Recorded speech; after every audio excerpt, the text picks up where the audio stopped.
WTO உலக தொழிற்சங்க சம்மேளனம் 1945ஆம் ஆண்டு தோழர் லெனின் தலைமையிலான மூன்றாம் அகிலம் இல்லை என்கிற நிலையில் இரண்டாம் உலக யுத்தத்திற்கு பின்னால் சர்வதேச தொழிலாளர் ஒற்றுமையை உறுதிப்படுத்துகிற ஒரு வர்க்க தொழிற்சங்க அமைப்பு தேவை என்கிற முறையில் உருவாக்கப்பட்டது. உலகினுடைய சுரண்டலை எதிர்த்து ஒரு விஞ்ஞான சோசலிச சமூகத்தை ஒரு நாட்டில் மட்டுமல்ல உலகிலேயே படைப்பதற்காகவும் எங்கெங்கெல்லாம் எந்தெந்த நாடுகளிலெல்லாம் ஆதிக்க சக்திகள் ஏகாதிபத்திய சக்திகள் அந்த மக்களுடைய விடுதலைக்கு சவாலாக இருக்கிறதோ அந்த நேரங்கள் எல்லாம் இடையராது களமாடி வந்து கொண்டிருக்கிற அமைப்பு. இந்த கருத்தியலையே 1945ஆம் ஆண்டு WTO தொடங்கிய போது முன்வைத்து WTO கொள்கை பிரகடனமாக செய்ய வைத்தது AITUC. தோழர் SA டாங்கி அவர்களுடைய பங்களிப்பு தான்.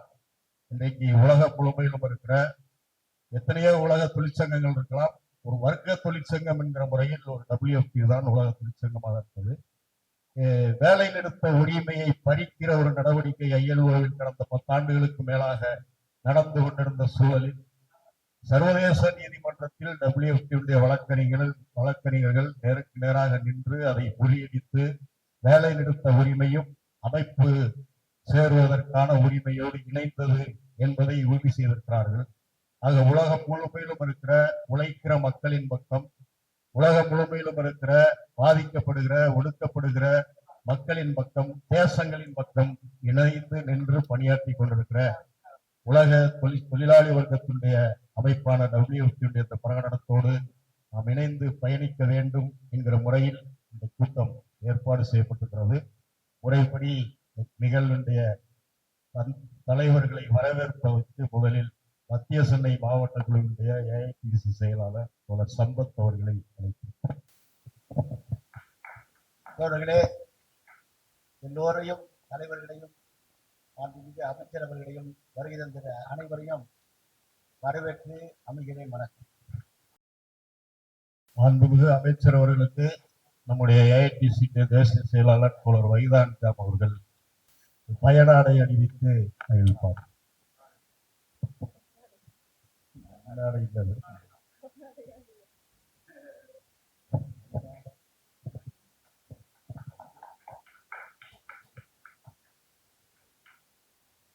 CH அவர்கள்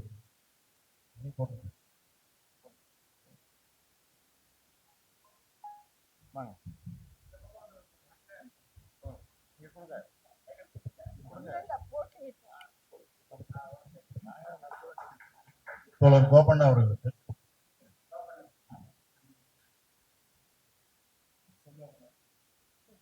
தோழர் செல்வா அவர்களுக்கு டாக்டர் ரவீந்திரநாத் அவர்கள். அந்த கையெழுத்து நிகழ்வை மாண்புமிகு அமைச்சர் அவர்களும் தோழர் CH அவர்களும் தோழர் கோபண்ணா அவர்கள் தோழர் வகிதா அவர்கள் செல்வா அவர்கள் முதல் கையெழுத்துக்கு துவக்கி வைத்தார்.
கையெழுத்திடுவதற்கு 2 வழிமுறைகள் இருக்கிறது. ஒன்று இந்த படிவம், இன்னொன்று இந்த தெர்மோ ஃபார் கியூபா அப்படின்ற ஒரு தெர்மோ ஃபார் கியூபானா நான் கியூபாவுக்காக கையெழுத்து இருக்கிறேன் என்கிற ஸ்பானிஷ் மொழியில சொல்லக்கூடிய சொல்லு.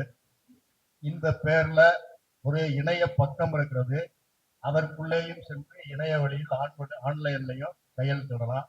அது வந்திருக்கிற தோழர்கள் அனைவரும் அவர்களுடைய சமூக ஊடக பக்கங்களில், சோசியல் மீடியால, பேஸ்புக், இன்ஸ்டாகிராம், ட்விட்டர் போன்ற பக்கங்களில் நீங்கள் கையெழுத்திடுவதோடு இவற்றை பரப்ப வேண்டும் என்றும் கேட்டுக்கொள்கின்றேன். இந்த நிகழ்ச்சி உலகம் முழுக்க நடக்குது. இதே மாதிரி கையெழுத்து இயக்கம் உலகம் முழுக்க நடக்குது. கியூபா அமெரிக்கா கீழே இருக்கிற ஒரு குட்டியோண்டு நாடு.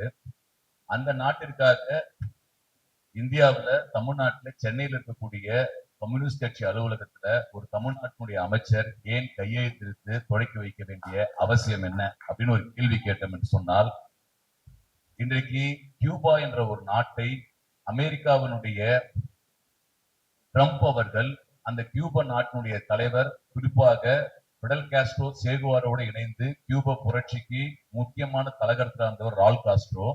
அவருக்கு இப்ப 93 வயது. அவருக்கு அவரை கைது செய்ய போவதாக ட்ரம்ப் அறிவித்திருக்கின்றார்.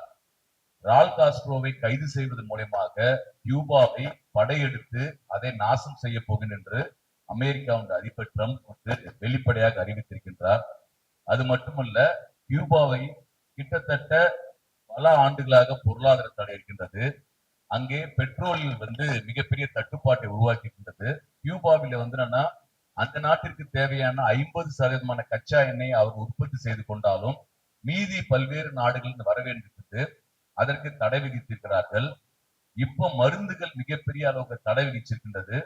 கிட்டத்தட்ட குழந்தைகள் நீங்க பாத்தீங்கன்னா, புற்றுநோயால் பாதிக்கப்பட்ட குழந்தைகள் அது மீள்வதற்கான ஒரு வாய்ப்பு பாத்தீங்கன்னா 88% குழந்தைகள் உயிர் பெற்ற ஒரு வாய்ப்பு இருந்தது. அந்த எண்ணிக்கை ஒரு 67% குறைஞ்சிருக்கு. 1 லட்சம் நோயாளிகள் பாத்தீங்கன்னா பெரும்பாலான நோயாளிக்கு மருந்து கிடைக்காமல் தவிக்கக்கூடிய ஒரு சூழல் உருவாக்கு. குழந்தைகள் மருந்து கிடைக்காமல் சாகக்கூடிய ஒரு சூழலை அமெரிக்கா உருவாக்கி. எனவேதான் உலகத்தில் இருக்க நாட்டில் இருக்க மக்கள் எல்லாம் அமெரிக்கா அடாவடியாக கியூபாவின் மீது வைத்திருக்க பொருளாதார தடையை நீக்க வேண்டும்.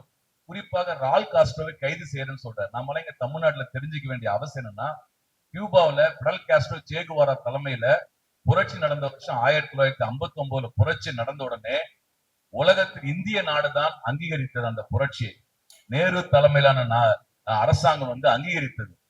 கியூபாவினுடைய தலைவராக இருந்த சேகுவாரா இந்தியாவுக்கு வந்திருக்கின்றார். பிடல் காஸ்ட்ரோ வந்திருக்கின்றார். ஜவஹர்லால் நேரு, இந்திரா காந்தி உள்ளிட்ட கம்யூனிஸ்ட் கட்சி தலைவர்களை சந்தித்திருக்கிறார்கள். கியூபாவுக்கும் இந்தியாவுக்குமான உறவு ரொம்ப நெருக்கமான உணர்வு. அது மட்டுமல்ல, தமிழ்நாட்டினுடைய முதலமைச்சராக கலைஞர் அவர்கள் இருக்கும்போது கியூபாவுக்கான நெருக்கடி வரும்போது கியூபாவோடு தமிழ்நாடு நிற்கும் என்று பிடல் காஸ்ட்ரோ வாழ்த்தி தமிழ்நாடு முதலமைச்சராக இருந்த கலைஞர் அவர்கள் கவிதை எழுதினார். கியூபாவோடு நிற்போம் என்று சொன்னார். இப்படி கியூபாவுக்கும் தமிழ்நாடுக்கும் இந்தியாவுக்கும் ஒரு நெருக்கமான உறவு இருக்கின்றது. இப்ப ஏன் கியூபாவை தாக்குறேன்னு பாத்தீங்கன்னா, 1996 நாம் தெரிந்து கொள்ள வேண்டிய மிக முக்கியமான விஷயம், கிட்டத்தட்ட 30 ஆண்டுகளுக்கு முன்பாக ஒரு கியூபாவுடைய புரட்சி நாட்டை சேதம் ஒரு முயற்சி எடுக்கிறார்கள். அப்பொழுது அந்த ட்ரோனை அந்த நாடு நம்ம நாட்டுக்கு ஒரு ஏதாவது விமானம் வேவு பார்க்க வந்தா அது எப்படி தகர்ப்போமோ அதே மாதிரி இந்த ட்ரோனை தகர்த்துட்டாங்க.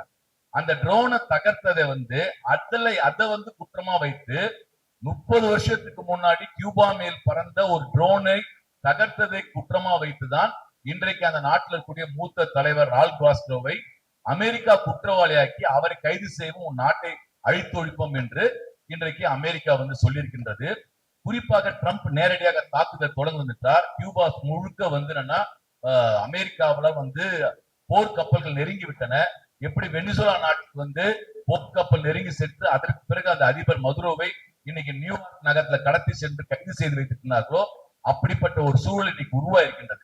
எனவே இந்த கையெழுத்து இயக்கம் நம்முடைய தமிழ்நாட்டினுடைய அமைச்சர் வன்னியரசு என்ற நபர் எழுதக்கூடிய கையெழுத்து என்பது தமிழ்நாட்டினுடைய 8 கோடி மக்களும் கியூபாவோடு நிற்கிறோம் என்பதை பறைசாற்றக்கூடிய விதம் அது. இது சாதாரண ஒரு கையெழுத்து அல்ல. தமிழ்நாட்டுடைய 8 கோடி மக்கள் நாம் கியூபாவோடு நிற்கிறோம். இதன் வழி நாம் இந்தியாவில் இருக்கக்கூடிய பாஜக அரசுக்கு சொல்லக்கூடிய விஷயம் என்று சொன்னால், வெளியுறவு கொள்கையில இந்திய அரசாங்கம் இதுவரை கடைபிடித்தது போல என்று சொன்னால் அமெரிக்க ஏகாதிபத்தியத்துக்கு எதிராக நம்முடைய நாடு அணிசேரா கொள்கையை கடைபிடித்த ஒரு நாடு. எனவே அமெரிக்கா ஒரு நாட்டை கைப்பற்ற முயற்சிக்கும் போது இந்திய அரசு பகிரங்கமா கண்டிக்க வேண்டும். இந்தியா ஒரு இறையாண்மை மிக்க ஒரு நாடு, கியூபா ஒரு இறையாண்மை மிக்க நாடு. இறையாண்மை மிக்க ஒரு நாட்டை வேறு ஒரு நாடு ஆக்கிரமிப்பேன் என்று சொல்வதை சர்வதேச அரங்கில் இந்தியா கண்டிக்க வேண்டும் என்பதுதான் நாம் இந்த கையெழுத்து இயக்கத்தின் வெளிப்பாடு.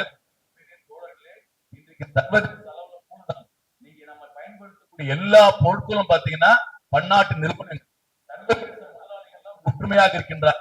இந்தியாவாக இருந்தாலும் சரி, பாகிஸ்தானாக இருந்தாலும் சரி, எந்த ஒரு நாடாக இருந்தாலும் சர்வதேச முதலாளிகள் கூட்டாக சேர்ந்து நம்முடைய வளங்களை, நம்முடைய உழைப்பை சூறையாடுகின்றார்கள். இப்போ நாம் சொல்கின்றோம், சர்வதேச அளவில் இருக்கக்கூடிய பன்னாட்டு முதலாளிகள் நீங்கள் ஒற்றுமையாக இருந்து உழைக்கும் மக்களை அழிக்க தொடங்கினால் சர்வதேச அளவில் இருக்கிற உழைக்கும் மக்கள் ஒற்றுமையாக இருந்து ஏகாதிபத்தியத்தை எதிர்ப்போம், சோசலிசத்தை பாதுகாப்போம் என்பதுதான் இந்த கையெழுத்துடைய அடிநாதம். ஒரு வரலாற்று சிறப்பு மிக்க ஒரு நிகழ்வு. வரலாற்று சிறப்பு மிக்க புரட்சிகர அலுவலகமான கம்யூனிஸ்ட் அலுவலகத்திலே இன்றைக்கு தமிழ்நாட்டு அமைச்சர் அவர்களால் கையெழுத்திற்கு தொடக்கப்பட்டிருக்கின்றது. நாம் கியூபாவோடு இருப்போம். கியூபா தனியாக இல்லை. கியூபாவை பாதுகாப்பதற்கான குரல் என்பது இறையாண்மை மிக்க நாட்டை பாதுகாப்பதற்கான குரல்.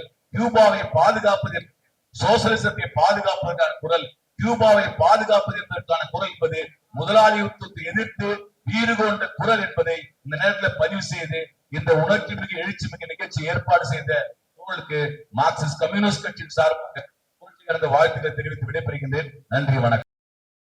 இன்றைக்கு ஒரு முக்கியமான ஒரு வரலாற்று கடமை சர்வதேச கடமையை நிறைவேற்றுகிற வகையில் இங்கே கூடியிருக்கிறோம்.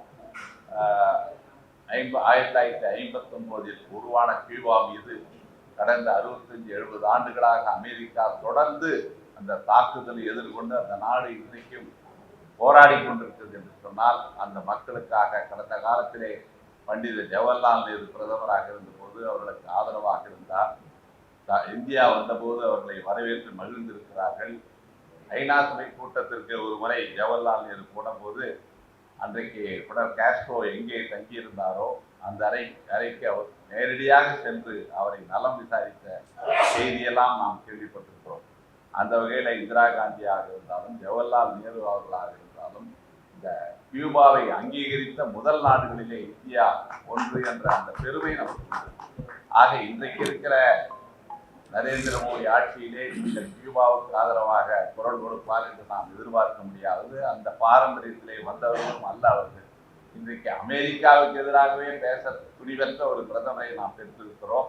ஈரான் தாக்குதலால் அமெரிக்கா இஸ்ரேல் கூட்டு அந்த நடவடிக்கைகளினால் இன்றைக்கு பெட்ரோல் டீசல் விலை உயர்வு, நாட்டு மக்கள் கடுமையான பாதிப்புக்கு இன்றைக்கு ஆளாகி இருக்கிறார்கள். இவற்றையெல்லாம் எதிர்கொள்கிற இந்த நேரத்திலே கியூபாவுக்கு ஆதரவாக இந்த கையெழுத்து இயக்கம் தொடங்கப்பட்டிருக்கிறது. ஏதோ 30 ஆண்டுகளுக்கு முன்பு நடந்த ஒரு நிகழ்வுக்கு ராகுல் காஸ்ட்ரோ மீது வழக்கு பதிவு செய்து அதை வைத்துக் கொண்டு கியூபா மீது தாக்குதல் நடத்த அமெரிக்கா திட்டமிட்டிருப்பதற்கு எதிராக இந்த கையெழுத்து இயக்கத்தை ஏற்பாடு செய்த கம்யூனிஸ்ட் நண்பர்களுக்கு நான் நன்றி தெரிவித்துக் கொள்கிறேன். இந்த நிகழ்வு பாலன் இல்லத்திலே நடைபெறுகிறது. எங்கே நடைபெற வேண்டுமோ அங்கே இந்த கையெழுத்து இயக்கம் நடைபெறுகிறது. அந்த வகையிலே உங்களோடு காங்கிரஸ் கட்சியை சேர்ந்த நாங்களும் துணையாக இருப்போம் என்கிற உறுதியை தெரிவித்து மிகுந்த ஒரு முக்கியமான உரிமை குரலாக இன்றைக்கு இந்த கையெழுத்து இயக்கம் வெற்றி பெற வேண்டும் என்று வாழ்த்தி விடைபெறுகிறேன். நன்றி, வணக்கம்.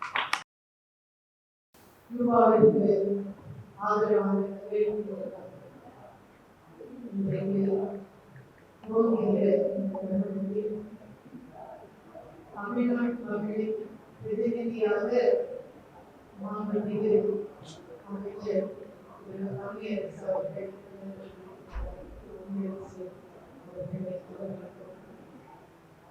தொடர்ந்து சர்வதேச நிகழ்வுகளில் பங்கெடுத்துக் கொண்டு இந்தியாவின் நிலையை பிரகடனப்படுத்திக் கொண்டு சமரசமின்றி பிரகடனப்படுத்தக்கூடிய காங்கிரஸ் கட்சி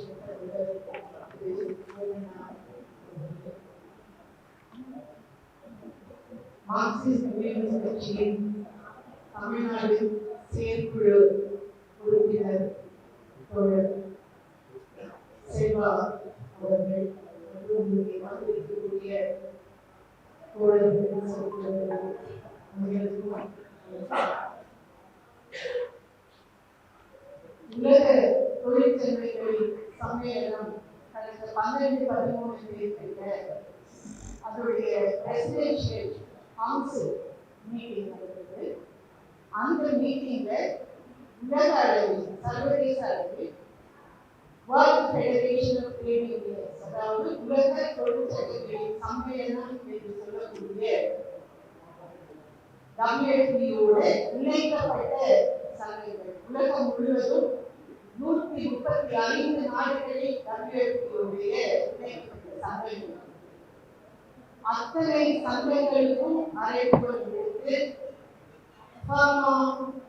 கியூபா, ஸ்பானிஷ் அப்படின்னா கியூபாவிற்கான கையெழுத்து என்ற இந்த இயக்கத்தை துவங்கி இருக்கிறது. இன்றைக்கு உலகம் முழுவதுமாக இருக்கக்கூடிய தொழிற்சங்கங்கள் மக்கள் அனைவருமாக கியூபாவிற்கு ஆதரவாக இந்த கையெழுத்து இயக்கத்தில் ஈடுபட்டிருக்கிறார். இந்த கையெழுத்து இயக்கம் என்பது சாதாரணமா பிரச்சனைகளை முன்வைத்து நடத்தக்கூடிய கையெழுத்து இயக்கம் அல்ல. ஏகாதிபத்தியத்திற்கு எதிரான ஒவ்வொரு நாட்டின் சுய நிர்ணயத்திற்கும் அவரவர்களுடைய சாவர்னிட்டிக்கும் மரியாதை கொடுக்கக்கூடிய ஒவ்வொரு மனிதனின் மன உணர்வை தட்டி எழுப்பி அதை கையெழுத்தாக கொண்டு வரக்கூடிய ஒரு அரசியல் பிரகடனம் தான் இன்றைக்கு நாம் எடுத்திருக்கக்கூடிய இந்த கையெழுத்து இயக்கம். சர்வதேச உழைக்கும் மக்களின் ஏகாதிபத்தியத்திற்கு எதிரான பிரகடனம். ஏன்னா அமெரிக்கா கியூபா மீது தொடர்ந்து நடத்தி கொண்டிருக்கக்கூடிய இந்த தாக்குதல் என்பது, கியூபா ஒரு சின்ன நாடு, புளோரிடால இருந்து, அதாவது அமெரிக்காவுடைய புளோரிடா என்கிற ஒரு மாநிலம், அங்கிருந்து கியூபாவுக்கு 90 மைல் தான், 90 மைல் தான் 140 கிலோமீட்டர், அவ்வளவுதான். அவ்வளவு அருகாமையில் இருக்கக்கூடிய மிக சிறிய நாடான கியூபா மீது இந்த ஏகாதிபத்திய தாக்குதல் ஏன் என்றால் 1959 பிடல் காஸ்ட்ரோ எழுந்து நின்று அவருடைய தலைமையில் கியூப மக்கள் ஒன்று சேர்ந்து எழுந்து நின்று ஏகாதிபத்தியத்திற்கு எதிராக புரட்சி நடத்தி அந்த புரட்சியோடு இன்றைக்கு சோசியலிச பாதை பயணித்துக் கொண்டிருப்பதுதான் அமெரிக்க ஏகாதிபத்தியத்திற்கு இருக்கக்கூடிய அச்சம். அந்த அச்சத்தின் காரணமாக இன்றைக்கு அமெரிக்க ஏகாதிபத்தியம் ஐக்கிய நாடுகள் சபையில தனக்கு இருக்கக்கூடிய வீட்டோ பவரை வச்சுக்கிட்டு கியூபா மேல பொருளாதார தடைகளை விதித்துக் கொண்டிருக்கிறது. எனக்கு முன்ன பேசின செல்வா சொன்னாரு, எந்த மாதிரியான தடைகள் இன்றைக்கு அங்கே கம்ப்ளீட் பிளாக் அவுட். அங்கே உணவு, சுகாதாரம், இது எல்லாமே இந்த பொருளாதார தடையின் காரணமாக மக்களை அங்கே நிலைக்குலைய வைக்கக்கூடிய விதத்தில் அமெரிக்க ஏகாதிபத்தியம் கொஞ்சம் கூட மனிதாபிமானம் இல்லாமல் செயல்பட்டு கொண்டிருக்கிறது. இதை உலக நாடுகள் எதிர்க்கின்றதா என்றால் ஆமா, எதிர்க்கின்றன. டிசம்பர் மாசம் 2025 நடந்த ஐக்கிய நாடுகள் சபையுடைய ஜெனரல் கவுன்சில் மீட்டிங்ல 165 நாடுகள் அமெரிக்க ஏகாதிபத்தியத்தின் இந்த தடைகளுக்கு எதிராக ஓட்டு போட்டிருக்காங்க. ஆனா அமெரிக்காவுக்கு வீட்டோ பவர் இருக்கு, ஒண்ணும் பண்ண முடியாது. அது மட்டுமில்லாம ஐக்கிய நாடுகள் சபையின் தீர்மானங்கள் சட்டப்படியாக கட்டுப்படுத்தக்கூடிய தீர்மானங்கள் அல்ல. இருந்தாலும் கியூபா என்ற மிக சிறிய நாடு, மீண்டும் தோழர் செல்வா சொன்னதை நான் மறுபடியும் சொல்றேன், இங்கே 2006 தமிழ்நாட்டுல திரு கலைஞர் கருணாநிதி அவர்கள் சிறிய நாட்டில் இருந்து வந்த சிங்கக்குட்டி உலகத்தில் புரட்சியை எழுப்பிக் கொண்டிருக்கின்றது என்று கவிதை எழுதினார். அந்த கவிதையை ஸ்பானிஷ்ல டிரான்ஸ்லேட் பண்ணி பிடல் காஸ்ட்ரோடைய டெஸ்க்ல வச்சிருக்கிறதா செய்திகள் வந்தது. அப்படிப்பட்ட சிறிய நாட்டில் இருந்து வந்த சிங்கக்குட்டி பிடல் காஸ்ட்ரோவை கொலை செய்வதற்காக CIA பல ஆயிரம் முறை அட்டெம்ப்ட் பண்ணினதாக செய்திகள் இருக்கு. இன்றைக்கு ராவுல் காஸ்ட்ரோ மீது தாக்குதல். ராவுல் காஸ்ட்ரோ மீது மட்டும் தாக்குதல் அல்ல, கியூபா நாட்டு மக்களின் மீதான தாக்குதல். ஏன் அந்த மக்களின் மீதான தாக்குதல்னா, ஒவ்வொரு கியூபாவில் இருக்கக்கூடிய ஒவ்வொரு மனிதனும் ஏகாதிபத்தியத்திற்கு எதிராக எழுந்து நின்று மிலிட்டன்ட் ஸ்ட்ரகிள் இன்றைக்கு செய்து கொண்டிருக்கக்கூடியது. உலகம் முழுமையும் இருக்கக்கூடிய மக்கள், ஏகாதிபத்தியத்திற்கு எதிராக குரல் கொடுக்கக்கூடிய மக்களுக்கு ஒரு நம்பிக்கை நட்சத்திரமாக இன்றைக்கு மிளிர்ந்து கொண்டிருப்பது கியூபா. அங்க எல்லாம் கஷ்டப்பட்டு இருக்காங்க. ஆனா அப்பவே பிடல் காஸ்ட்ரோ சொன்னது நோ பாம்ஸ் டாக்டர்ஸ். இதுதான் பிடல் காஸ்ட்ரோ சொன்னது, நோ பாம்ஸ். நாங்கள் பாம் போட மாட்டோம் எந்த நாட்டின் மீதும். மனிதாபிமானம் கொண்டது கியூபா. டாக்டர்ஸ் அனுப்புவோம். எந்த நாட்டிலும் தேர்ட் வேர்ல்ட் கண்ட்ரீஸ் என்று சொல்லக்கூடிய வளர்ச்சி அடையாத நாடுகளில் என்ன பிரச்சனை வந்ததுனாலும் கியூபால இருந்து டாக்டர்ஸ் அனுப்புவோம். we don't handle bombs, no bombs, only doctors என்று சொன்ன மனிதாபிமானம் மிக்க நாடு கியூபா. அந்த கியூபா இன்றைக்கு ஏகாதிபத்திய தாக்குதலுக்கு மிக மிக அதிக அளவிற்கு உட்படுத்தப்பட்டு கொண்டிருக்கிறது. ஆனால் கியூபாவின் மக்கள் நீங்கள் தனியாக இல்லை, நாங்கள் அனைவருமே உங்களோடு இருக்கின்றோம் என்று உலக புரட்சியாளர்கள் அனைவரும், உலக தொழிற்சங்கங்கள் அனைத்தும், உலக தொழிலாளி வர்க்கம் முழுவதுமாக ஒன்றிணைந்து கியூபாவிற்காக குரல் கொடுத்து கொண்டிருக்கின்றது. குரல் கொடுக்கும். ஏகாதிபத்தியம் வீழும் வரையில் ஏகாதிபத்தியத்திற்கு எதிரான ஒரு சக்தியாக கியூபா திகழும். கியூபாவோடு ஒன்றிணைந்து உலக தொழிலாளி வர்க்கம் ஏகாதிபத்தியத்திற்கு எதிராக போராடும். ஏகாதிபத்தியம் வீழும் வரையில் போராடும்.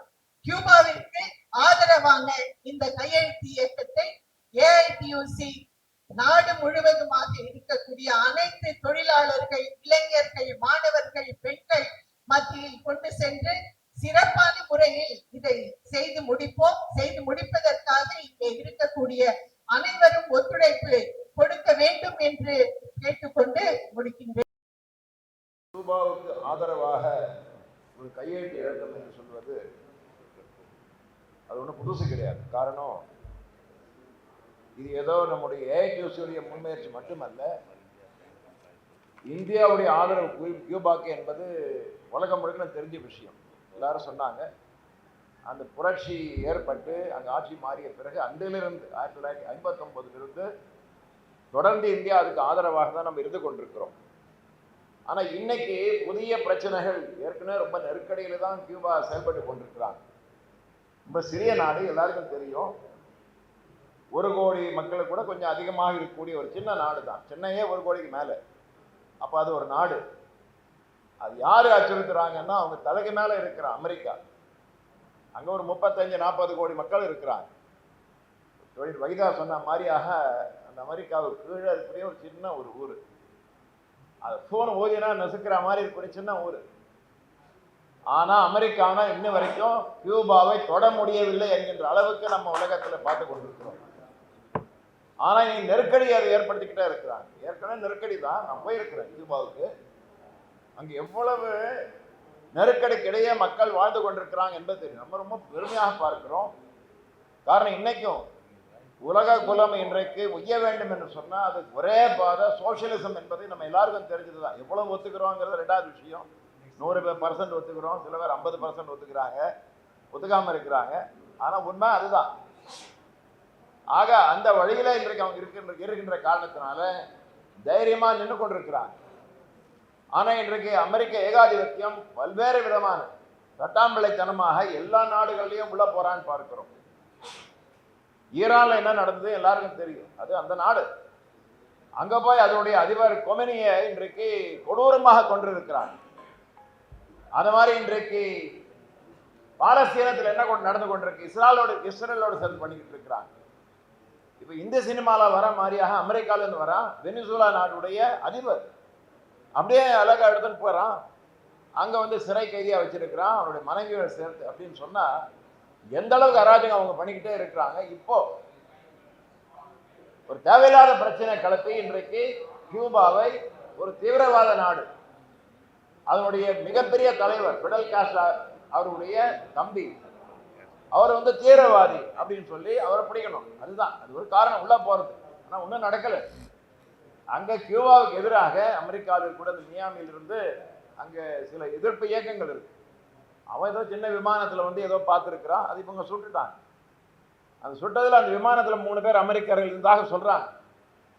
அப்ப ஏதோ அமெரிக்காவையே இவங்க இன்றைக்கு சதி செஞ்சு அவங்க மாத்திர போறாங்கன்னு சொல்லி தீவிரவாதியா இருந்தாலும் இனிமே இந்தியாவில் உலகத்திலேயே எல்லாமே மாற்ற முடியும். தீவிரவாதம் என்ன?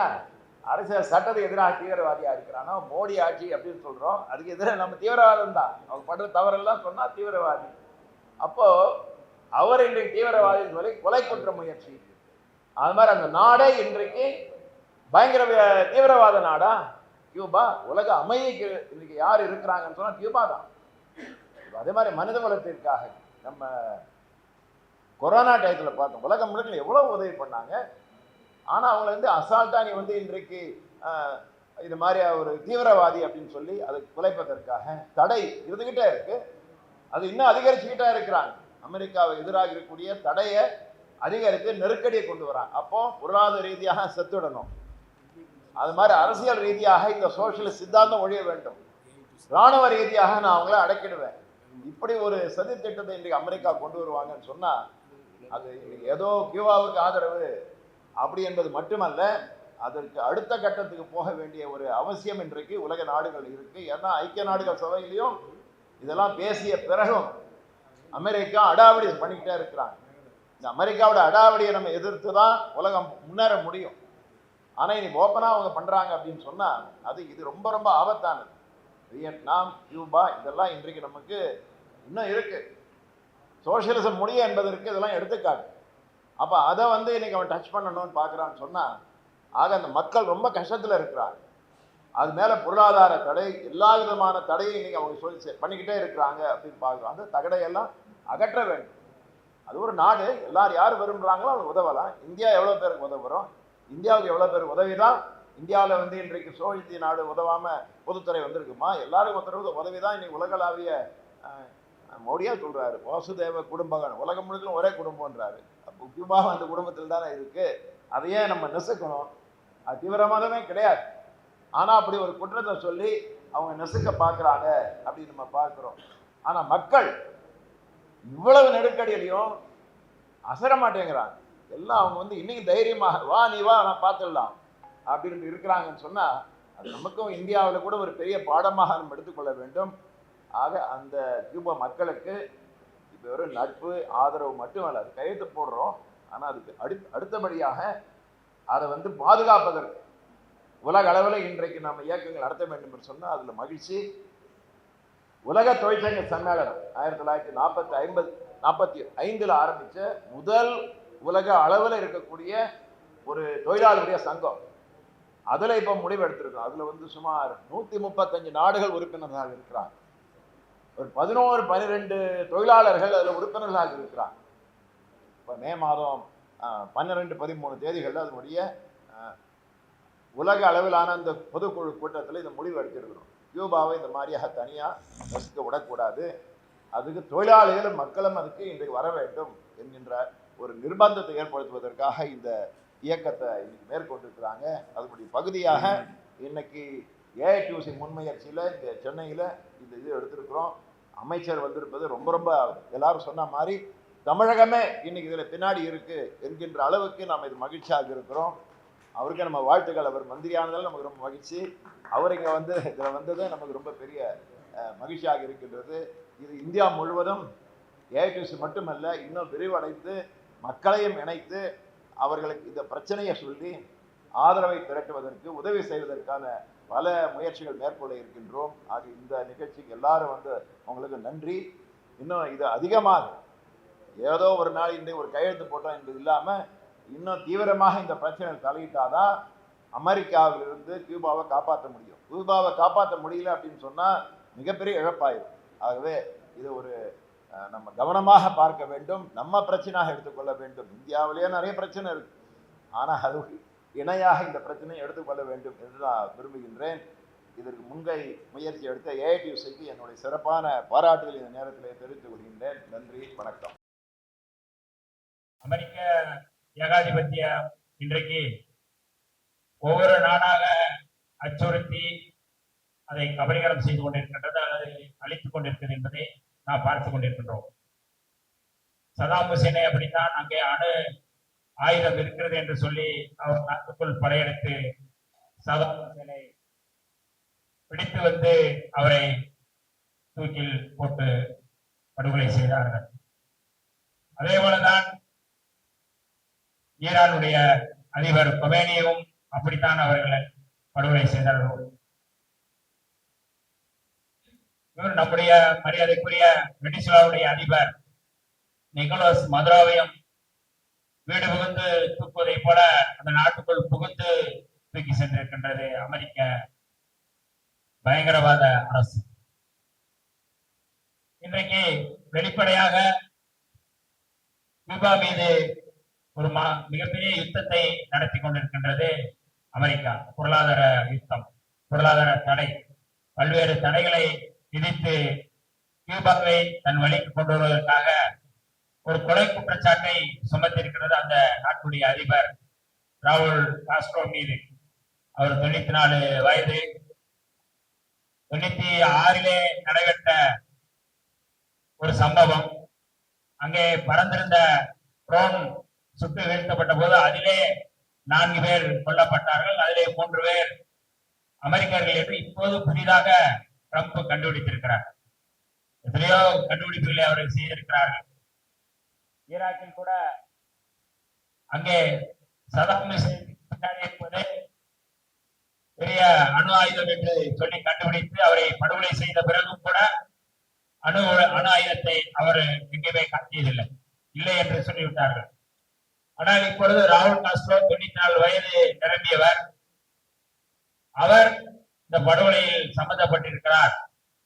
எங்களுடைய மக்களுக்காக இதை நாங்கள் நடத்துவோம் என்று அமெரிக்காவுடைய தேசபக்தியை, போலி தேசபக்தியை முன்வைத்து அவர் இந்த யுத்தத்தை நடத்துகிறார்கள். ட்ரம்ப் எப்படி ஒரு போலி தேசபக்தியை அமெரிக்கா கட்டமைத்திருக்கிறாரோ அது எப்படி எளிதாக நாம் புரிந்து கொள்வதென்றால் நம்ம இந்தியாவினுடைய மோடியை நாம் அதில் ஒப்பிடலாம். ஏற்கனவே 2018 அர்பன் நக்சல்களால் என்னுடைய உயிருக்கு ஆபத்து என்று எத்தனையோ அறிஞர்கள், சமூக செயற்பாட்டாளர்களை கைது செய்து சிறைப்படுத்தியது. பீமா கோரைக்கான் வழக்கு இன்றும் பலர் சிறையில் இருக்கிறார்கள். அதிலே மிக முக்கியமாக ஆந்திராவுடைய கவிஞர் வரவர ராவ் அதிலே சிறைப்படுத்தப்பட்டார். தொழிற்சங்கவாதி என்று சொல்லக்கூடிய தொழிற்சங்கவாதி அங்கே அவர் கைது செய்யப்பட்டார். புரட்சியாளர் அம்பேத்கருடைய உறவினர் என்று சொல்லக்கூடிய ஆனந்த் தெல்குமுடைய கூட அங்கே கைது செய்யப்பட்டார். அவருடைய உறவினர், அவருடைய தம்பி, உடன் பிறந்த தம்பி மெலிந்த் தெல்குமுடைய சுட்டு படுகொலை செய்யப்பட்டார் மாவோயிஸ்ட் என்கிற பெயரில். ஏன் இதை சொல்கிறோம் என்றால், இதை எளிதாக நம்முடைய மக்களுக்கு விளக்கப்படுத்த வேண்டும் என்றால், மோடி தான் அங்கே ட்ரம்ப், ட்ரம்ப் தான் இங்கே மோடி என்கின்ற வகையில இந்த எனக்கு என்னுடைய உயிருக்கு ஆபத்து என்று இவ்வளவு வேலைகளை செய்கிறார்கள். ஏன் 2025 நாடாளுமன்றத்திலே வாக்கு திருட்டு குறித்து காங்கிரஸ் இயக்கத்துடைய எதிர்கட்சி தலைவர் மரியாதைக்குரிய ராகுல் காந்தி அவர்கள் இது குறித்து மிகப்பெரிய விவாதத்தை கிளப்பினார். இடதுசாரிகள், விடுதலை சிறுத்தைகள் எல்லோரும் எங்களுடைய தலைவரோடு அதிலே கலந்து கொண்டு பேசும் பொழுது அதற்கு பதில் சொல்ல முடியாமல் அவருடைய உயிருக்கு ஆபத்து இருக்கிறது என்று வெளிப்படையாக நாடாளுமன்றத்திற்கு வராத காரணத்தை மோடி சொன்னார். அதேதான் இன்றைக்கு கியூபா மீதான இந்த மரியாதைக்குரிய ராகுல் காஸ்ட்ரோ மீது இந்த கொலை குற்றச்சாட்டை எந்த வித குற்றமும் இல்லாமல் ட்ரம்ப் வெளிப்படையாக இந்த குற்றச்சாட்டை சொல்லியிருக்கிறார்கள். இன்றைக்கு அந்த ஹவானா அந்த வீதி இருளடைந்து கிடக்கின்றது. எங்குமே மின்சாரம் இல்லை. கியூபாவுடைய தலைநகர் முழுக்க தீப்பந்தங்களோடு இருக்கிறார்கள், போராடி கொண்டிருக்கிறார்கள். மருத்துவம் இல்லை. அதற்கு உதவி செய்த ஒரு நாடு வெனிசுலா, அதையும் அச்சுறுத்தி இருக்கிறார்கள் பிடித்து வந்து. அதே போல இன்னொரு நாடு மெக்சிகோ, அதையும் இப்பொழுது அச்சுறுத்திக் கொண்டிருக்கிறார்கள். இப்படி எத்தனையோ வேலைகளை செய்து கொண்டிருக்கின்றது அமெரிக்கா. இந்தியா இதற்கு முன்பு நம்முடைய தோழர்கள், தலைவர்கள் சொன்னதை போல இந்தியா எப்போதும் கியூபாவுக்கு ஆதரவான நாடுதான். ஆனால் இன்றைக்கு இந்தியாவினுடைய ஒன்றிய அரசு அல்லது பாஜக அரசு இது குறித்து எந்த விதமான பதிலும் சொல்லாமல் கள்ள மௌனம் சாதிப்பது என்பது ஒரு நாட்டினுடைய இறையாண்மைக்கு எதிராக, கியூபாவினுடைய இறையாண்மைக்கு எதிராக போர் நடத்தி கொண்டிருக்கின்ற அமெரிக்காவுக்கு ஆதரவான ஒரு கள்ள மௌனம் சாதிக்கக்கூடிய ஒரு வேலையை மோடி செய்கிறார். இதை வன்மையான கண்டனத்துக்குரியது. நாம் உலகம் முழுக்க இருக்கின்ற இம்மாதிரியான பயங்கரவாத செயல்களை, அரச பயங்கரவாத செயல்களை நாம் கண்டிக்க வேண்டிய தேவை இருக்கின்றது. அதற்காகத்தான் கியூபா தனியாக இல்லை, நாம் இருக்கின்றோம், தமிழ்நாடு இருக்கின்றது, விடுதலை சிறுத்தைகள் இருக்கின்றோம், இந்திய கம்யூனிஸ்ட் கட்சி இருக்கின்றது, மார்க்சிய கம்யூனிஸ்ட் கட்சி இருக்கின்றது, காங்கிரஸ் தேசிய இயக்கம் இருக்கிறது என்று. ஏனென்றால் கட்சிகள் மக்களுடைய பிரதிநிதிகள் தான். அரசு பூர்வக்கம் இருந்தாலும் மக்களும் எப்படி கியூபா மக்கள் இன்றைக்கும் துணிச்சலாக போராடுகிறார்களோ அவர்கள் நமக்கு ரோல் மாடல், முன்மாதிரியாக இருக்கிறார்கள். ஆக அப்படிப்பட்ட ஒரு சூழலில் நாம் எல்லோரும் கியூபாவுக்கு ஆதரவாக இருக்க வேண்டும் என்கின்ற இந்த கையெழுத்து இயக்கத்தை தொடங்கி வைப்பதில் பெருமை கொள்கின்றோம். நாம் முன்னெடுக்க வேண்டிய போராட்டங்கள் நிறைய இருக்கின்றது. ஆகவே கியூபாவுக்கு ஆதரவாக நாம் உறுதியாக இருப்போம் என்று சொல்லி வாய்ப்புக்கு நன்றி கூறி விடைபெறுகிறேன். நன்றி, வணக்கம். நிறைவாக சொன்னதை போல நாம் முன்னெடுக்க வேண்டிய போராட்டங்கள் ஏராளமாக இருக்கிறது. எல்லாவற்றையும் முன்னெடுப்போம், முன்னேறுவோம். கலந்து கொண்டு உரையாற்றிய நிகழ்வுகளில் கலந்து கொண்ட துணை தோழர்களுக்கும் ஊடகவியலாளர்களுக்கும் நன்றி. நன்றி சொல்வதற்கு அனைத்து இந்திய மாணவர் மன்றத்தினுடைய தமிழ்நாடு தலைவர் இப்ராஹிம் அவர்கள். கியூபா தனியாக இல்லை என்ற முழக்கத்தை முன்வைத்து நடைபெற்றுக் கொண்டிருக்கக்கூடிய இந்த நிகழ்விற்கு தலைமையேற்று வழிநடத்திக் கொண்டிருக்கக்கூடிய ஏஐடிசியுடைய தமிழ்நாடு மாநில செயலாளர் தோழர் ராதாகிருஷ்ணன் அவர்களே, 7 கோடி மக்களுடைய பிரதிநிதியாக, இந்திய ஒன்றியத்தினுடைய பிரதிநிதியாக கலந்து கொண்டு இந்தியாவுடைய ஆதரவு இருக்கிறது, தமிழ்நாட்டினுடைய ஆதரவு இருக்கிறது என்ற முழக்கத்தை முன்வைத்திருக்கக்கூடிய பேரன்பிற்குரிய தோழர் வன்னியரசு அவர்களே, உலக தொழிற்சங்க சம்மேளனத்தினுடைய தலைவர்களில் ஒருவரான தோழர் CHV அவர்களே, காங்கிரஸ் பேரியக்கத்தினுடைய தலைவர் தோழர் கோபண்ணா அவர்களே, இந்திய கம்யூனிஸ்ட் கட்சியுடைய தேசிய குழு உறுப்பினர் தோழர் வகிதா நிஜாம் அவர்களே, இந்திய கம்யூனிஸ்ட் கட்சியுடைய மாநில செயற்குழு உறுப்பினர் தோழர் டாக்டர் ரவீந்திரநாத் அவர்களே, மார்க்சிஸ்ட் கம்யூனிஸ்ட் கட்சியினுடைய தோழர் செல்வா அவர்களே, இங்கு பங்கேற்றிருக்கக்கூடிய தோழர்களே, தலைவர்களே, உங்கள் அனைவருக்கும் கியூபா மக்கள் ஒற்றுமை இயக்கத்தினுடைய சார்பில் நெஞ்சார்ந்த நன்றியை தெரிவித்துக் கொள்கிறோம். நாம் அனைவரும் கியூபா பக்கம் இருக்கின்றோம் என்று கூறிக்கொள்கிறோம். வாழிய வாழிய வாழியவே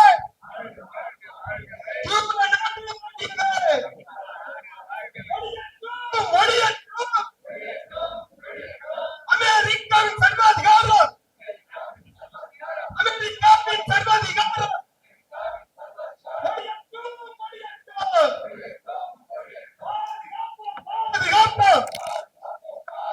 உலக நாடுகளை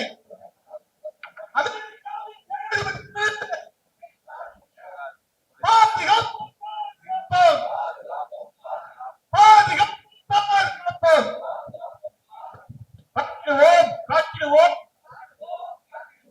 கியூபாவை காட்டிடுவோம். கியூபா நாடு தனியில்லை, உலக நாடுகளின் கூட்டாளி. உலக நாடுகள் இருக்கின்றோம், கியூபாவை காட்டிடுவோம். ஒன்றிய அரசே, மோடி அரசே, கியூபாவுக்கு ஆதரவாக ஐநா சபையில் குரல் கொடு. ஒன்றிய அரசே, மோடி அரசே, கியூபாவை